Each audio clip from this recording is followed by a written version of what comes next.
Survey number, ಎಲ್ಲಿ ಖರಾಬು, ಇವೆಲ್ಲ ಕೂಡ ಕೆಲವರ ಮಾಹಿತಿ ಕೊರತೆಯಿಂದ, ಕೆಲವು ಕೇವಲ ಪಾಣಿ ದಾಖಲೆಗಳನ್ನು ನೋಡಿ ಸಂಪೂರ್ಣ ದಾಖಲೆ ತೆಗೆದುಕೊಳ್ಳದೆ ಇತರ ದೂರರ್ಜಿಗಳನ್ನು ಕೊಟ್ಟಿದ್ದಾರೆ. ಆ ದೂರರ್ಜಿಗಳ ಪ್ರಕಾರ ಅದರಲ್ಲಿ ಯಾವುದೇ ಉರುಳಿಲ್ಲ. ಇದು 70 ವರ್ಷಗಳಿಂದ ಏಕನಿವೇಶನ ಸರ್ವೆ ನಂಬರ್ ಆಗಿ ಭೂ ಪರಿವರ್ತನೆ ಮಾಡಿಸ್ಕೊಂಡ್ರೆ ಲೇಔಟ್ ಮಾಡಬೇಕು.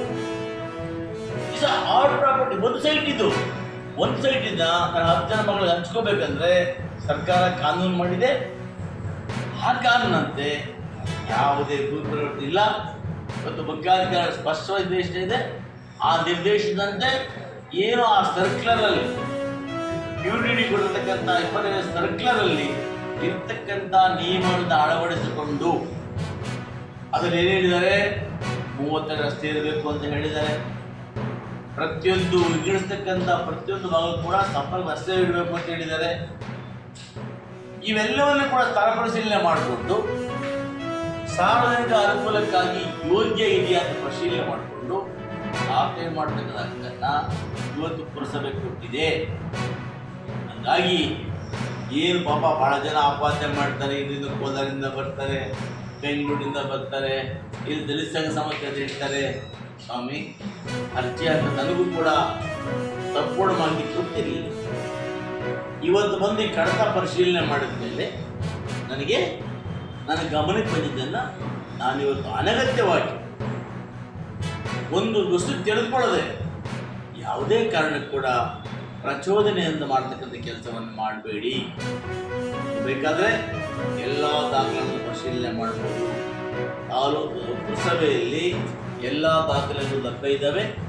ಆ ದಾಖಲೆಗಳಂತ ಪರಿಶೀಲನೆ ಮಾಡಿ 68 ವರ್ಷಗಳಿಂದ ಇದು ಪುರಸಭೆ ಖಾತೆ. ಆದ್ದರಿಂದ ಇದು ಆ ಸರ್ವೆ ಮಾತು ಬರೋದು ಇಲ್ಲ, ಅದಕ್ಕೆ ಪಾಣಿ ಟ್ಯಾಲಿ ಆಗೋದು ಇಲ್ಲ. ಪಾಣಿಗಳಲ್ಲಿ ಇವತ್ತು ಒಂದು ಪುರಸಭೆ ಜಮಾ ಆದಮೇಲೆ 70 ವರ್ಷಗಳ ನಂತರ ಯಾರು ಕೂಡ ಪಾಣಿಯಲ್ಲಿ ಕಂದಾಯ ಕಟ್ಟೋದಿಲ್ಲ, ಖಾತೆ ವರ್ಗಾವಣೆ ಆಗೋದಿಲ್ಲ. ಒಂದು ಟಿಪ್ಪಣಿಯನ್ನು ಕನ್ನಡ ಟಿಪ್ಪಣಿ ಅಂತ ಮಾಡಿದ ಮೇಲೆ ಅದು ಖರಾಬಂತೆ ತೋರಿಸ್ತಕ್ಕಂಥ. ಹಾಗಾಗಿ ಈ ಸ್ಥಳದಲ್ಲಿ ಯಾವುದೇ ಖರಾಬಿಲ್ಲ, ಟೋಟಲ್ ಪುರಸಭೆ. ಇದನ್ನು ಮುಖ್ಯಾಧಿಕಾರಿಗಳು ಕಾನೂನು ಪ್ರಕಾರ ಖಾತೆ ಮಾಡಲಿಕ್ಕೆ ಪರಿಶೀಲನೆ ಮಾಡಬೇಕು ಅಂತ ಸರ್ಕಾರ ಸೂಚನೆ ಇದೆ. ಅದನ್ನು ಪಾಲನೆ ಮಾಡಿ ನಿಯಮಾನುಸಾರ ಮಾಡಬೇಕು ಅಂತೇಳಿ ನಾನು ಕೂಡ ಮುಖ್ಯಾಧಿಕಾರಿಗಳಿಗೆ ತಿಳಿಸ್ತೇನೆ.